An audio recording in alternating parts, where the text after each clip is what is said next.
People from around the world ask me every day about the waterfall in Wichita Falls. They also ask, why is Wichita Falls called Wichita Falls? And so that's what we're talking about today. So stay tuned because we're starting right now. So hey y'all, I'm here on location at Lucy Park in Wichita Falls, Texas.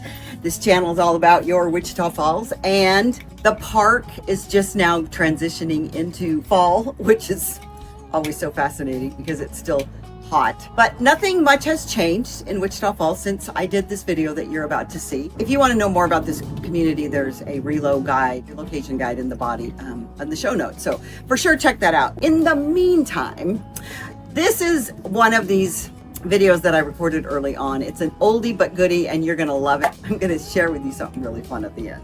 Hey, welcome back, y'all. Debbie Dobbins here, real estate entrepreneur in Wichita Falls, Texas. If you're considering relocating to this area or want to learn more about Wichita Falls, you need to hit that little subscribe button right below. You're going to learn all things Wichita Falls, and we do videos every week to give you more and more information about what's going on in this amazing community. As you can see, these falls are beautiful. These pictures are awesome. Not everyone sees them every day like I do. I live out by the base and I drive the 44 corridor many times a day. So some days the falls are crystal clear, other days they're the color of the Red River, and some days there's no falls at all. But every day they are there as a reminder of this great, great community. And this community has a great, great story behind it. I invite you to watch my video, History of Wichita Falls, to dive even deeper. So today, we are talking about specifically the Wichita Falls waterfall. To begin with, the name Wichita comes from the Wichita Indians who were native to Texas, Oklahoma, and Arkansas. It's been said that one of the qualities of these Wichita Indian women was that they tended to be friendly to strangers and noted for their hospitality. Wow, that really still exists today. Everybody here is super friendly, and without question, that's the thing that visitors and locals say is the best attribute of our community. The people. We're hospitable and friendly, so y'all come back now, you hear?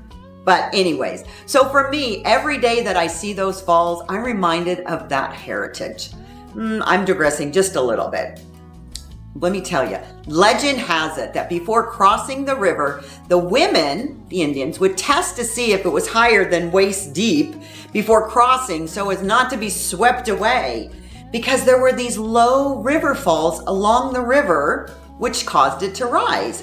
And one of these women, as she was testing the depths of the Red River, which that Red River still runs through town today, she called out to one of her companions on the bank, Wichita, and it's spelled just like you see up here, Wichita, which means waist deep, which meant it was safe to cross. Some say that's how the name Wichita Falls was adopted. Because of those low river falls, it came to be called Wichita Falls. Sadly, any of those original falls were washed away by a flood in 1886. And there's even a sculpture depicting the scene of the women in the river near Barron's Landing. So check that out, the Wichita sculpture.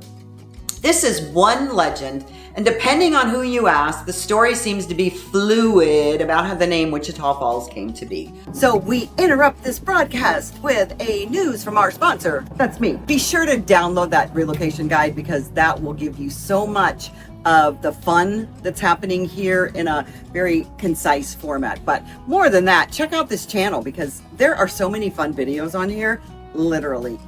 There are some very colored stories about our history. So I invite you to check out my video, History of Wichita Falls. Since we do know that there were falls that existed here until 1886, it makes sense that the name would naturally flow from there. But there is more to the story, and if you want to know what happened after 1886 in Wichita Falls, check out my video, History of Wichita Falls. As for the falls you see today, they are man-made. They're still beautiful. They were built in 1986 and dedicated in 1987. They were built specifically to replace those falls, those low river falls that were washed away 100 years ago. They are a 54-foot multi-level cascade which borders Lucy Park. And Lucy Park is one of our jewels here in Wichita Falls. The falls serve as the centerpiece to this 170-acre landscaped park, which is gorgeous and houses pavilions, a 4-mile walking trail, log cabin activity center, a duck pond, and a public swimming pool. If that's not enough, it is just super cool. Wichita Falls even received the Tree City USA Award in 1996, 1997, and 1998. We're kind of special here. So no matter how Wichita Falls got its name, not many cities can boast that they have a waterfall smack dab in the middle of town. They are amazing to drive by and more impressive when you take a short walk from Lucy Park for some amazing photos. I'd love for you to comment if you've ever had an amazing experience at the falls. And listen, I hope you enjoyed that video so much. If you'd like to schedule some time with me to just chat about my adventures by getting here from California, that I may be moving to someplace else, how I use this as home base and spent a lot of time in Mexico, lived there last year, be sure to check out that Zoom link in the first comments of this video. And more importantly, check out this channel, download that relocation guide. And if you download the relocation guide, you're also going to get some of my other fun stuff that's going to help you have the best life ever. So Debbie Dobbins out.